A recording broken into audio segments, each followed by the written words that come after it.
Nasema ni jinsi gani kijana aisafishe njia yake. Amen.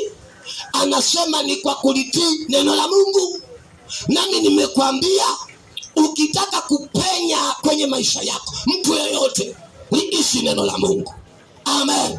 Ukiliishi neno la Mungu, hakuna kitu kitazuia baraka zako. Ukiliishi neno la Mungu, linakupa muongozo.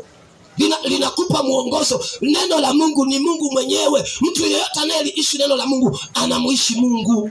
Amen. Kijana, ili maisha yaende, maisha yawe na location nzuri, yawe na muongozo mzuri, liishi neno la Mungu. Mipango yako, biashara yako, chochote unachokifanya, hata kama umeajiriwa, ili uwe poa, uwe vizuri, liishi neno la Mungu. Amen. Amini nakwambia, kwa kulifuata na kuliishi neno la Mungu, njia za mtu zinakuwa salama, mipango ya mtu inakuwa salama, maisha ya mtu yanakuwa salama.